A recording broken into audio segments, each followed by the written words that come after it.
field of artistic freedom activism is very dynamic. The needs of artists and those who support them change, and in response, organizations create new resources and programs. But there are few individuals that have a grasp of the whole picture.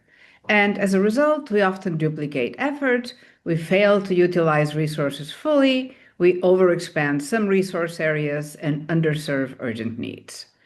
For someone new to the field, it is somewhat hard to make sense of.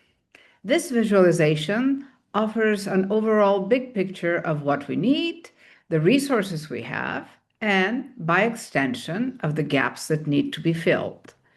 And here is how it works. We access it through the website of Safe Havens Freedom Talks, and we click here on Map of Needs. The screen that opens is our introductory page to the visualization, and it contains some instructions on how the visualization could be used.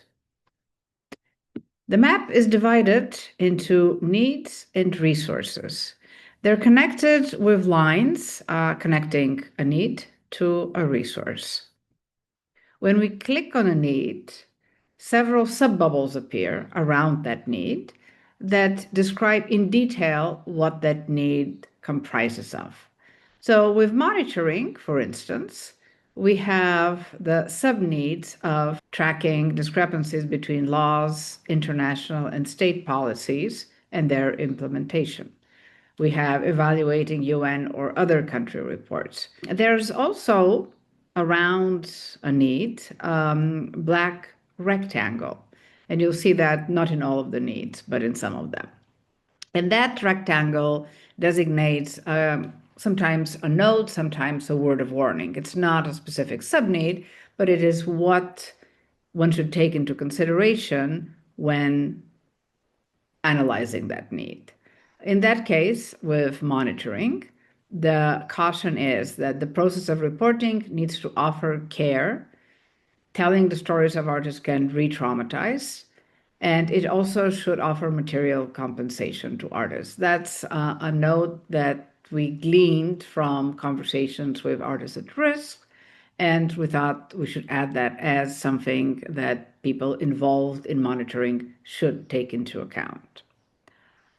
The specific needs within a category are coded in 3 colors. And you can see here in monitoring, we have 2 colors. But in some other needs, we have a 3-color scheme. The colors are along the lines of a traffic light. When colored green and the hands are closer together, the need is on the way to being met. When colored orange and hands are a little bit farther apart together, the need is relatively unmet. And when coded red, the need is almost entirely unmet. So this is as far as the needs are concerned. When we have the resources, which are the buttons on the side, you will see in the full map when I demonstrate it. When you click on a resource, you find a full page that opens with a listing of available organizations, resources, guides, and so on. So to go back from needs, you need to click back on the need button and then open another one. With resources, you can just go back to the map because the resources open in a separate tab. And of course, the contact address for you to ask questions, to make contributions to our resources, because they're certainly not entirely comprehensive. Please contact us here. And now to see the map itself. You access the map through one of those links in the introductory page. Any of them will lead you to the map. At first, it opens on the side. This is an initial programming stage. In later stages, we could have it more centered. You can center it for yourself if you want. And then you enlarge. When you enlarge the map, you will see the words representing the various needs and resources. When it's small, you don't see those here. So let's click on the need. We already saw monitoring. Let us click on the need visibility, which is, as you see, connected to some resources. It's connected to international organizations, connected to regional organizations, as well as connected to allies and to artists. So these resources help us create visibility. What are the sub-needs here? The sub-needs are two of them met or on the way to being met, two of them very far from being met. So one is help media professionals report better on issues of artistic freedom. Another need on the way to being met is access to monitoring. To go to another need, we have to click on this one so that the sub-bubble disappear, and then move down the map. We are moving down the map, say we want to look at physical safety. Physical safety, most of the needs appear to be on the way to being met.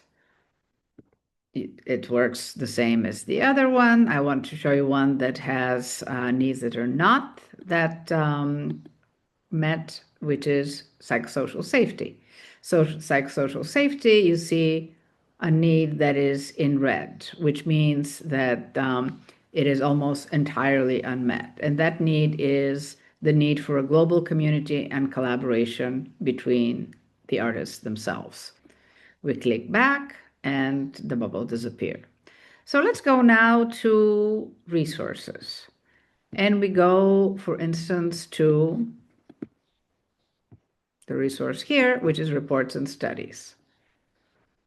You see there's a separate page that opens and that it's pretty self-explanatory.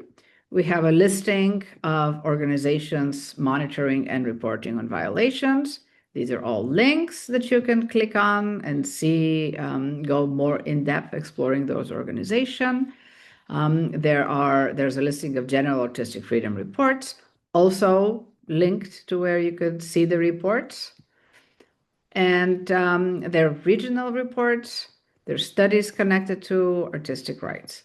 Again, this is not comprehensive by far. For one, we've looked at more recent reports, and two, we've been very selective. Three, we might have missed something, so let us know if we have.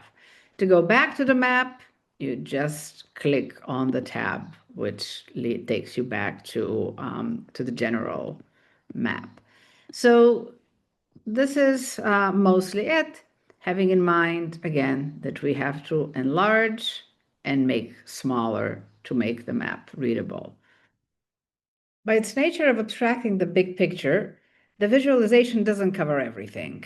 Nevertheless, we hope it does serve a much-needed purpose in offering orientation in a wide field and guiding the emphasis of our work as activists, policymakers, artists, and caseworkers. We will be updating the visualization as the field develops and as new information reaches us. So please don't hesitate to contact us with comments, questions, information, and additions. Thank you.